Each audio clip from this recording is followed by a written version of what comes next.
Sigamos entonces con otros aspectos con los aspectos de la motivación, con los impulsos que tienen que ver con lo que sería la homeostasis, es decir, con lo que es mantener constante un nivel aceptable u óptimo de lo que es el organismo a nivel interno, ¿vale? Entonces, esa homeostasis está ligada a varios procesos, entre ellos estaría pues la temperatura, que intenta regular continuamente el cuerpo, la sed, que también se regula continuamente, bebemos normalmente, y el hambre. Y hay que tener en cuenta que el hambre quizás sea la más complicada de explicar de todos los procesos. Es cierto que existe un aspecto homeostático en el hambre. ¿Por qué? Porque es una necesidad y tenemos que mantener una situación óptima en el organismo. Pero es una necesidad que no se puede controlar o superar simplemente, al igual que la sed, en la que se bebe agua y ya está, sino que el hambre conlleva una complicación, y es que el alimento que se toma puede ser muy variado. Entonces, esa variación de alimentos o esa variedad de alimentos va a hacer que se complique bastante lo que sería el proceso de alimentación y de eliminación de lo que sería el hambre. Tened en cuenta que tenemos alimentos que pueden ser grasos, existen vitaminas, existen carbohidratos o existen proteínas, ¿no? Entonces, incluso, o azúcares y glucosa, ¿no? Entonces, en cualquier caso, esa variedad de alimentos hace que lo que es la saciedad del hambre no sea algo sencillo o fácil de explicar.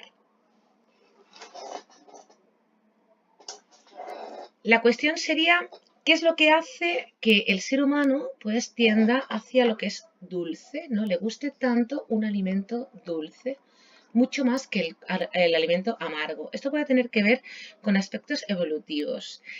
Y es que, bueno, a nivel ya no evolutivo, sino a nivel de proceso evolutivo a nivel personal, ¿no? Ontológico, ¿no? De individuo, ontológico, ¿no? Ontogenético.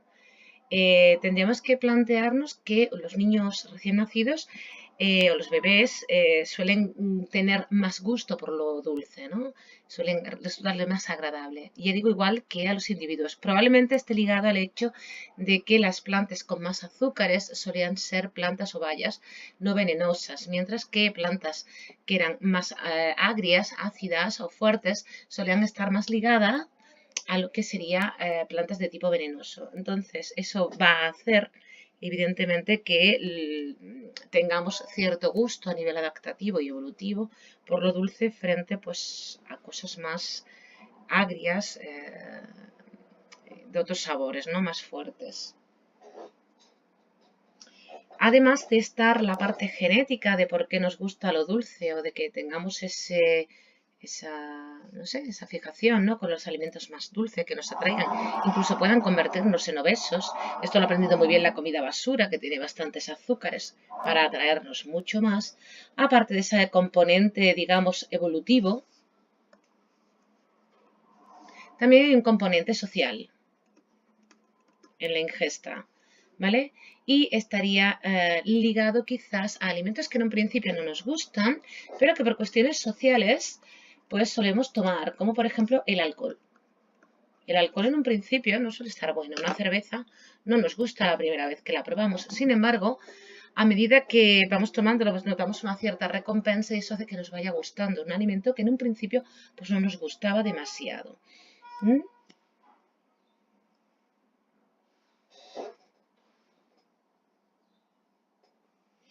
Bien, resulta además que el hambre está ligada a las recompensas.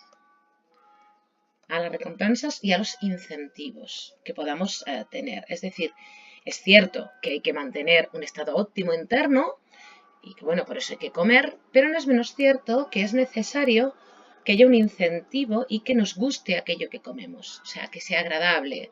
En caso de que eso no sea así, normalmente solemos comer bastante menos y ingerir menos. Por lo tanto, es necesaria esa recompensa en el alimento. Esto se ha comprobado haciendo experimentos con ratas. Entonces, se ha experimentado con una serie de ratas a los que, bueno, pues se le planteaba una especie de laberinto al final del cual pues existía una recompensa que era leche. Pero a las ratas se las trató de forma distinta. A unas se les daba leche, bebida, y a otras, o sea, las tomaban directamente a través de lo que son las papilas gustativas, o sea, a través de la boca, y a otras a través de una vesícula, le metían la leche, con lo que el hambre se sacia, ¿de acuerdo? Pero, sin embargo, aquellas ratas que probaban la leche, la tomaban, y por lo tanto sentían placer al tomar la leche, aprendían mucho más rápido el camino hacia la leche que las otras. Lo que significa, evidentemente, que también es importante el aspecto placentero que se encuentra en el alimento, no solamente el impulso homeostático. ¿De acuerdo? Ya digo, esto se consiguió a través de ese experimento con ratas. Las ratas que tenían el acceso al placer del gusto de algo atractivo que les podía gustar a ellos, que resultaba agradable, pues solían aprender más fácilmente, ¿no? Ese camino y por lo tanto acceder a ese alimento. Es decir, nos alimentamos también porque nos gusta lo que estamos tomando. En caso de que no nos guste, el alimento ya no resulta tan atractivo y probablemente comamos bastante menos. O no nos alimentamos a lo mejor lo suficiente, etc. Recordemos lo que estuvimos viendo anteriormente con lo del sistema dopaminérgico, ¿de acuerdo? Que también está ligado a todo esto del hambre, que sería la parte del incentivo y el placer que sentimos al comer cuando tenemos hambre. Bien.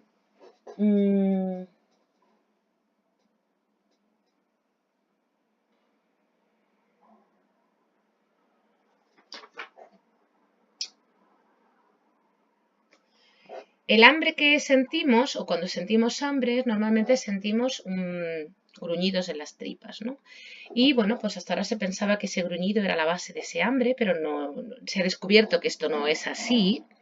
Y la razón se encuentra en que a gente que se le ha estirpado el estómago por razones médicas, sigue gruñendo el estómago, sigue sintiendo esas tripas ahí que se contraen, ¿no?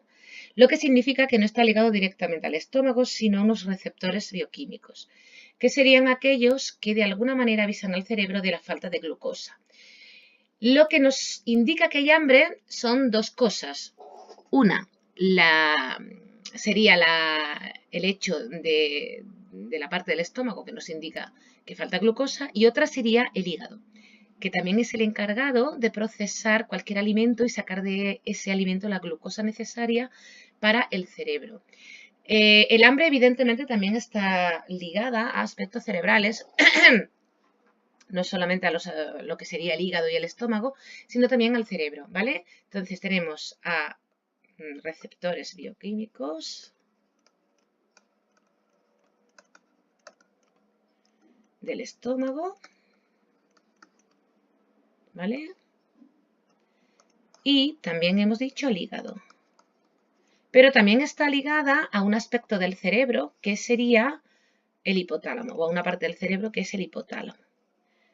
Dependiendo de la lesión que se tenga en la parte del hipotálamo, frontal, lateral, etc., pues resulta que vamos a ver cómo el individuo pierde las ganas de comer hasta poder llegar a morir, hasta la necesidad de comer de más porque tiene mucha hambre, y eso le va a llevar a llegar a la obesidad, ¿vale? Normalmente suele tomar alimentos que además suelen ser muy sabrosos en este tipo de personas que tienen este tipo de problemas.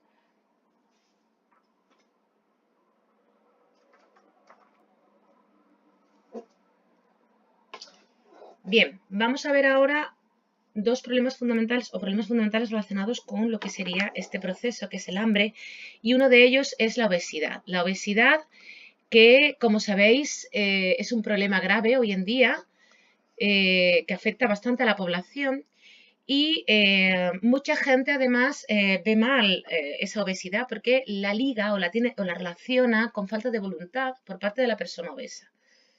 Eso conlleva cierta baja autoestima por parte de este tipo de personas que padecen este tipo de enfermedades.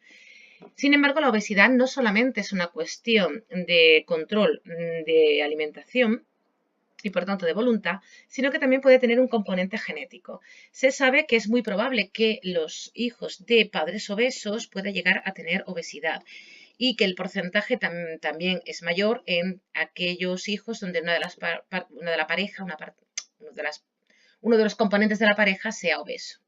No así normalmente en hijos de familias que no son, cuyos padres no son obesos. Así que la obesidad sí tiene un componente genético. Se ha hecho un experimento con gemelos para intentar demostrar esto. ¿Vale? Vamos a poner aquí genético. ¿Vale? Y ese experimento con gemelos fue de 100 días y se les invitó a vivir en la universidad, en una especie de colegio mayor, ¿no? En una residencia universitaria, durante esos 100 días en los que se comprometieron a tomar 1000 calorías más por día y a no hacer prácticamente actividad física ninguna y dedicarse mucho más pues, a leer, etc. ¿no? Resulta que los gemelos, eran gemelos estos los que componían el experimento, los gemelos engordaron todos exactamente lo mismo y por los mismos sitios. Es decir, si eran por cintura, los dos engordaban por cintura. Si unos engordaron, algunos pares de gemelos engordaron 4 kilos y otros 14 al final del experimento. Eso significa que todo el mundo no engorda igual ni tiene las mismas posibilidades de llegar a engordar. O la obesidad no es igual en todo el mundo. Por lo tanto, hay un componente genético y se demostró con este experimento con gemelos. Pero la obesidad también tiene un componente o un alto componente de tipo social y psicológico. ¿De acuerdo? Bien, ¿por qué decimos esto? ¿Qué es una persona obesa? Una persona obesa es aquella que tiene un 30% más de masa corporal de la que le corresponde. Ya se considera, en ese caso, obesa a la persona.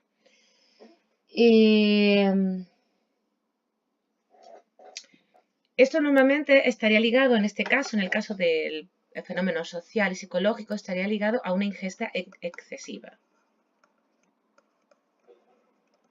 Es decir, se come más de la cuenta. ¿Por qué? ¿Por qué se come más de la cuenta? ¿Cuál es la razón? Muchas de las personas obesas suelen ser gente que se ha privado durante un largo periodo de alimentos o ha comido poco. Y la razón es que suelen estar a dieta. Entonces, estas personas que tienen periodos de dieta... Uy, por Dios, un segundo. Que se exponen a dieta, ¿no? Durante un largo periodo, cuando terminan la dieta suelen caer en excesos de comida. Y al final no solamente recuperan el peso perdido, sino que aumentan de peso por lo general. La razón de esto, bueno, y también existe el caso de gente que ha hecho muchas dietas y al final pierde peso de forma muy lenta. La razón de esto, como voy diciendo, de todo esto que tenemos aquí,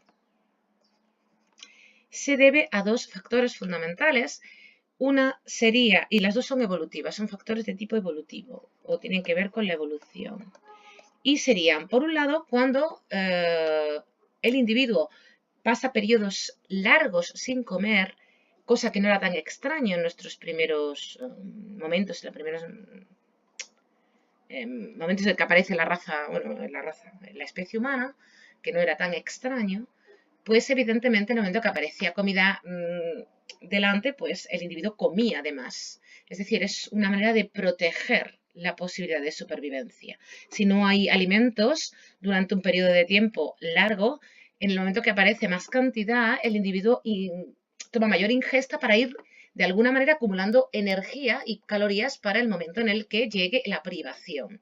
Y por otro lado, también es una manera de proteger la existencia el hecho de gastar menos calorías cuando se ingiere menos. Entonces, estas dos cosas, el hecho de que cuando hacemos dieta e ingerimos muy pocas calorías, el organismo se ralentiza, unido al hecho de que cuando estamos con periodos largos de privación, cuando termina la privación, solemos llegar de alguna manera al atracón, es una teoría que está ligada a ese aspecto evolutivo, ¿vale? Ya digo, por un lado sería privación, exceso, que sería, digamos, la primera situación o la primera causa, ¿no?, de esto. Y la otra sería la ralentización de consumo de calorías por parte del organismo. Entonces, esto también contribuye de alguna forma a esa obesidad. También hay un factor psicológico importante. Se ha comprobado con algunos experimentos que las personas obesas suelen comer cuando tienen estados emocionales, ¿no? Para responder a un estado emocional, ¿no? La comida ligada a la respuesta a estados emocionales. Un segundo, please, que termino. ¿Eso qué quiere decir?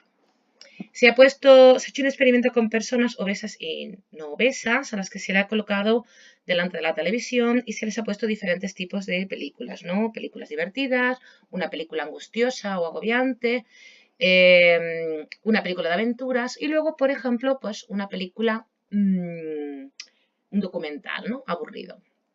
Bien, las personas obesas, ante las tres primeras películas, ante la película divertida, angustiosa y de aventuras, solían responder comiendo más, o sea, porque después se les ofreció unas galletitas, ¿no? Entonces respondían comiendo más cantidad que cuando se les ponía el documental aburrido. Pero la gente que tenía un peso normal no les ocurría esto, lo que significa que es probable que esta gente pues no sepa controlar bien, o sea, la persona que tiene un problema de obesidad no controle muy bien sus emociones y eso lo pague de alguna manera con la comida, ¿no? Ese intento de control o descontrol, ¿vale? Use la comida como medio para controlar esas emociones, ¿no? Bien.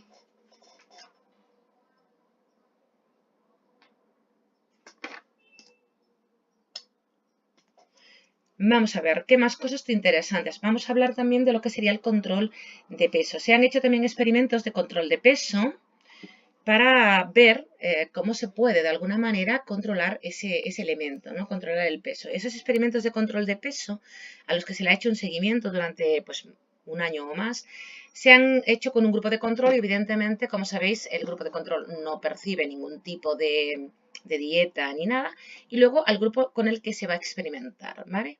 El grupo con el que se experimenta, o sea, el grupo con el que no se hace nada, que es el grupo de control, es el grupo encargado de estar pues en lista de espera, pero todavía no se ha puesto a plan, no se le ha puesto un plan de limitación de cantidad de ingesta, ni se les ha dado ningún tipo de medicamento ni nada. ¿Vale? Entonces, este grupo está ahí a la espera, ¿vale? Y es el grupo de control. Y luego están los que sí entran en el experimento. Los que entran en el experimento, que no sean ya el grupo de control, se utilizaron tres aspectos fundamentales o tres variables, digamos. A uno simplemente se les intentó cambiar lo que es la conducta, ¿vale? Para perder peso. A otro grupo, es decir, solamente se les planteó un intento de cambio de conducta, que hicieran más actividad física, intentase controlar la cantidad de ingesta, unas 1200 calorías, etc. Otro grupo se les dio la posibilidad de intentar perder peso o bajar de peso utilizando solamente fármacos. Y a un tercer grupo se les hizo una combinación de ambos elementos, es decir, el fármaco junto con lo que sería la dieta.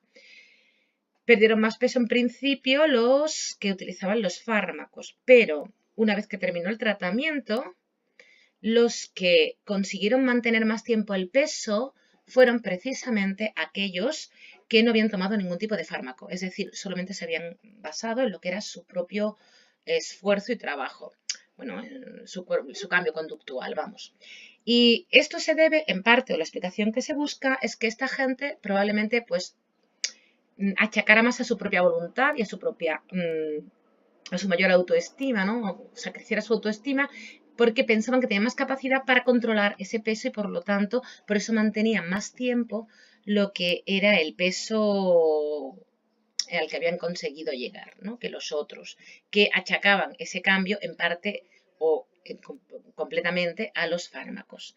Entonces, digamos que en ese sentido es mucho más importante que que el tomar un fármaco, el hecho de buscar nuevos elementos de comportamiento, nuevas actitudes, ¿vale? Y comportamiento para poder afrontar lo que sería un cambio de peso, ¿no?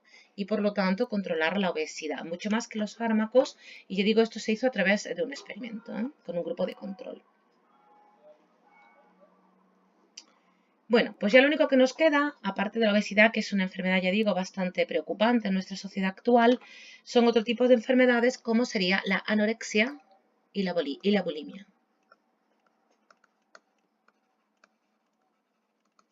Son diferentes la anorexia y la bulimia. La anorexia es el hecho de no tomar alimentos, ¿vale? Y la bulimia es el hecho de tomar alimentos, pero luego purgarse a través de lo que sería el vómito o incluso tomando laxantes, ¿vale?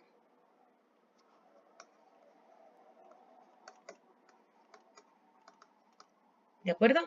Entonces, tenemos esos dos tipos de enfermedad, ¿vale? Que son bastante diferentes. La anorexia es menos común que la bulimia. Los anoréxicas suelen ser sobre todo mujeres mucho más que hombres y suelen perder una cantidad de masa corporal importante, pudiendo llegar hasta la muerte. No suelen prácticamente ingerir alimentos y están obsesionados con el peso y las calorías y cantidad de calorías que se ingiere. El bulímico es diferente, ¿vale? Normalmente come de forma normal y al menos una vez al día tiene una ingesta excesiva de calorías para después llegar a purgarse. Esta gente suele mantener un peso relativamente normal, por lo que pasan bastante desapercibidos. En cualquier caso, ninguno de los dos quiere asumir que tiene un problema, ni los bulímicos ni los anoréxicos. Les cuesta, ¿vale? Los primeros pueden tener problemas graves de salud, ¿vale? Lo primero que les suele pasar es la retirada de la menstruación, ¿vale?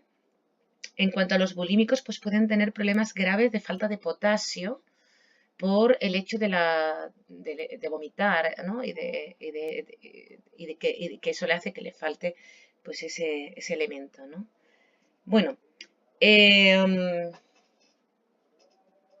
¿cuáles pueden ser las causas de la anorexia o la bulimia? La bulimia es mucho más típica que la anorexia.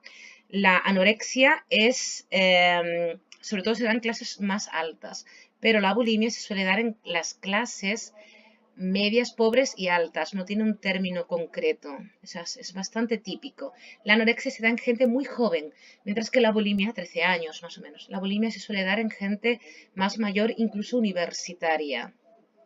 Las causas de la bulimia y de la anorexia pueden ser de muchos tipos, ¿eh? Hay, por un lado, causas de tipo socioeconómicas o sociales, ¿no? Una causa social importante, más que nada social, ¿no? Una causa social importante es el hecho de verse como un objeto, auto-objetualizarse, ¿qué se dice? ¿Eso qué quiere decir? Quiere decir que es cierto que el cuerpo de la mujer se objetualiza en nuestra sociedad, se considera un medio para alcanzar cosas, lo vemos en cualquier anuncio o en cualquier aspecto, y la mujer de alguna manera se ve a través de los ojos de los demás. Entonces ella misma se objetualiza, no se ve a sí misma, sino que se ve a través de otros, de los ojos de otro. En ese caso, en el momento en el que se autoobjetualiza, la mujer, digamos que se convierte o convierte su cuerpo en un objeto que hay que cambiar, ¿vale? Que no asume y que tiene que cambiar, ¿vale?